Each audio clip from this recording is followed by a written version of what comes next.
তৃণমূল ভবনে এই মুহূর্তে সাংবাদিক সম্মেলন করছেন জয়প্রকাশ মজুমদার। আমরা সরাসরি নজর রাখবো সেদিকে।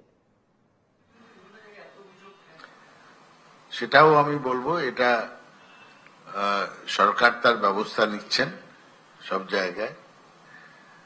সমাজের মধ্যে সবকিছু মিলিয়েই লোকজন থাকে। সমাজেরই ক্রস সেকশন, মানে চালচিত্রের মধ্যেই এই ঘটনাটা এইসব হয়ে থাকে। সিভিক পুলিশ এর বাইরে তো নয়, সুতরাং কোথাও কোথাও ত্রুটি বিচ্যুতি এসব দেখা যায়, কিন্তু এটা বিষয়টা সম্পূর্ণভাবে সরকার দেখছে। ধন্যবাদ। আজকের মতন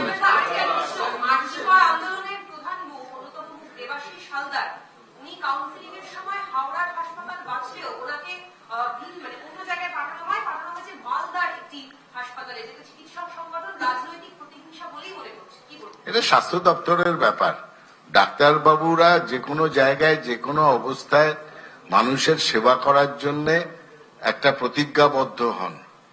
সুতরাং যে কোনো জায়গায় গেলে তিনি চিকিৎসাই করবেন, মানুষের সেবাই করবেন, এ নিয়ে বিতর্কের কোনো জায়গা নেই।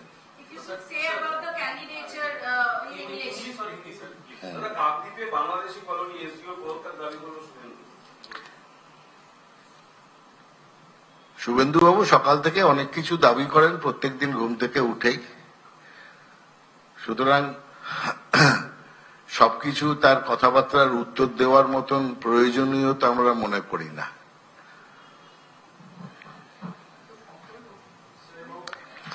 About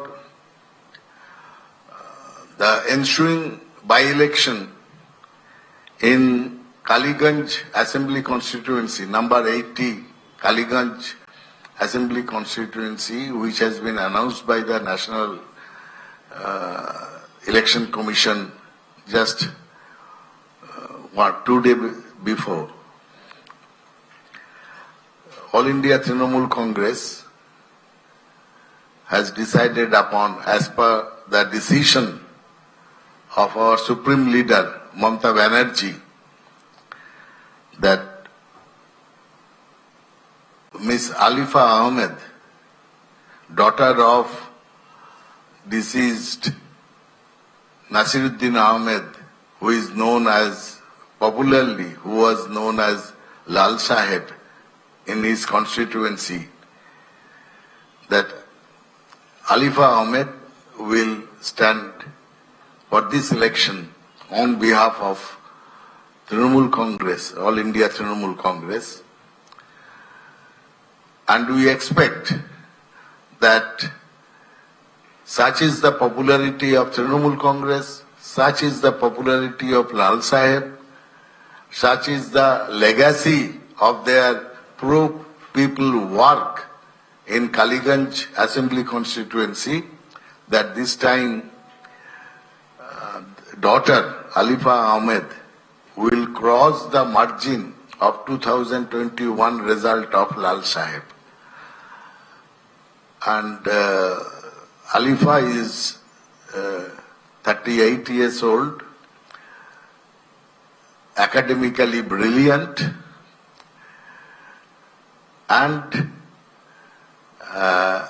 she was earlier one of the member of Jila Parishad, elected member.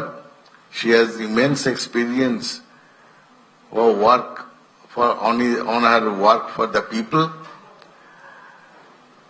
And in the by-election, we expect her to win with a huge margin, and perhaps more margin than her father. Thank you. BJP has been raising this question that, Rohingyas and the Bangladeshis, they are getting the voter cards here and they have gone to Election Commission yesterday. What's your take on this? It's clearly is showing the double standard of BJP.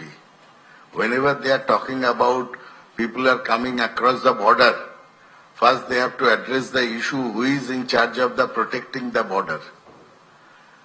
Shubhendu Adhikari must answer this question, who is in charge of protecting the border. আমাদের প্রতিনিধি বিউ সরকার এই মুহূর্তে রয়েছেন আমাদের সঙ্গে টেলিফোনে। বিউর কাছে চলে যাব। বিউ, আলিফা আহমদকে কেন প্রার্থী করা হয়েছে, কোথায় আলিফা আহমদ গুরুত্বপূর্ণ, সেই বিষয়গুলো নিয়েই জয়প্রকাশ মজুমদার এতক্ষণ বলছিলেন সাংবাদিকদের। আমি তোমার কাছে জানতে চাইবো যে আলিফা আহমদ কোথায় এক্স ফ্যাক্টর হিসেবে কাজ করবে কালীগঞ্জ উপনির্বাচনে? একদমই দেখো, ইতিমধ্যে কালীগঞ্জ বিধানসভা উপনির্বাচন 19শে জুন, ভোট গণনা 23শে জুন এবং মঙ্গলবার ওই কেন্দ্রের প্রার্থীর নাম ঘোষণা করলো তৃণমূল কংগ্রেস। এটা কিছুক্ষণ আগেই সাংবাদিক বৈঠক করে জানালেন জয়প্রকাশ মজুমদার। তিনি যেটা বললেন, তিনি ব্যাখ্যাও দিলেন যে আলিফা আহমেদকে কেন তৃণমূল প্রার্থী করা হলো। যে প্রয়াত প্রাক্তন বিধায়ক নাসিরউদ্দিন আহমেদের কন্যা তিনি, এবং এই এখানেও লাল সাহেবের তার একটা গুরুত্ব রয়েছে এবং তার যেহেতু কন্যা, তার সঙ্গে তিনি অনেকদিন ধরেই স্থানীয় হিসাবে কাজ করছেন এবং নতুন নয় রাজনীতিতে, বাবার হাত ধরে স্থানীয় উন্নয়নের অনেক কাজ করেছেন, স্থানীয় মানুষরা তাকে চান। সেই হিসেবে তার কন্যাকেই প্রার্থী হিসেবে তৃণমূল কংগ্রেসের তরফ থেকে, অর্থাৎ তিনি যেটা ব্যাখ্যা করলেন যে তৃণমূল বেশ বিউ, আমি ফিরবো তোমার কাছে এই বিষয়গুলো নিয়ে, কিন্তু এই মুহূর্তে রণজয় মুখোপাধ্যায় আমাদের অপর প্রতিনিধি যুক্ত হয়েছেন আমাদের সঙ্গে। রণজয়, নাসিরউদ্দিন আহমদ অর্থাৎ লাল সাহেব প্রায় 53% বেশি ভোট পেয়েছিলেন 2021-এ, সেই লাল সাহেবের কন্যা আলিফা আহমদ। কি কি বিষয়গুলো এক্স ফ্যাক্টর হতে পারে? মানে লাল সাহেব যেহেতু এত পরিমাণে তার জনপ্রিয়তা ছিল, বহুল চর্চিতা ছিল, সেই কারণে জন্য সেটাও কি কোথাও না কোথাও গিয়ে আলিফা আহমদকে বেশি পার্সেন্টেজ দিতে সাহায্য করবে? কি কি বিষয়গুলো এক্স ফ্যাক্টর হবে একটু জানাও। দেখো, অবশ্যই নাসিরউদ্দিন আহমেদ তিনি গত ফেব্রুয়ারি মাসে তিনি মারা গিয়েছেন এবং 2021 সালে যে নির্বাচন হয়েছিল সেই নির্বাচনে তিনি বিপুল ভোট পেয়েছিলেন। 1,11,000-এর বেশি ভোট তিনি পেয়েছিলেন এবং বিজেপি প্রার্থীর সঙ্গে তার 46,000-এর বেশি মার্জিন ছিল। প্রায় 53% হিসেবে ভোট পেয়েছিলেন এবং অত্যন্ত জনপ্রিয় কনস্টিটিউয়েন্সিতে, অত্যন্ত জনপ্রিয় জেলায়, অত্যন্ত জনপ্রিয়। এবং সেই জায়গা থেকেই কালীগঞ্জে মমতা বন্দ্যোপাধ্যায় কোন রকম চেঞ্জ করতে চাননি, তার মেয়েকেই প্রার্থী করলেন মমতা বন্দ্যোপাধ্যায় তৃণমূল কংগ্রেসের। কালীগঞ্জের প্রার্থী আলিফা আহমেদ, নাসিরউদ্দিন আহমেদের কন্যা আলিফা আহমেদকেই প্রার্থী মনোনীত করেছেন মমতা বন্দ্যোপাধ্যায় তৃণমূল কংগ্রেস নেতৃত্ব। 19শে জুন ভোট থাকবে এখান, এবং এবারে যে নির্বাচন, সেই নির্বাচন যে সেন্ট্রাল ফোর্স দিয়ে হবে এবং 20 দফা বাহিনী আসবে, ইতিমধ্যে নির্বাচন কমিশন সেই বিষয়ে পরিষ্কার করেছে। এবং সেই জায়গা থেকে অবশ্যই অ্যাডভান্টেজে থাকছে শাসক দল তৃণমূল কংগ্রেস।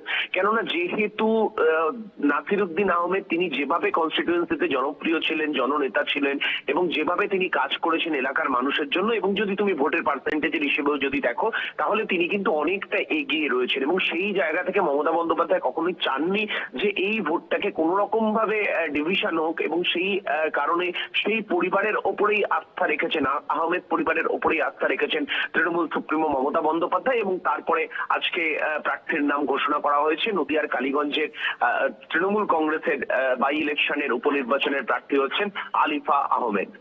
বেশ, ধন্যবাদ রণজয়।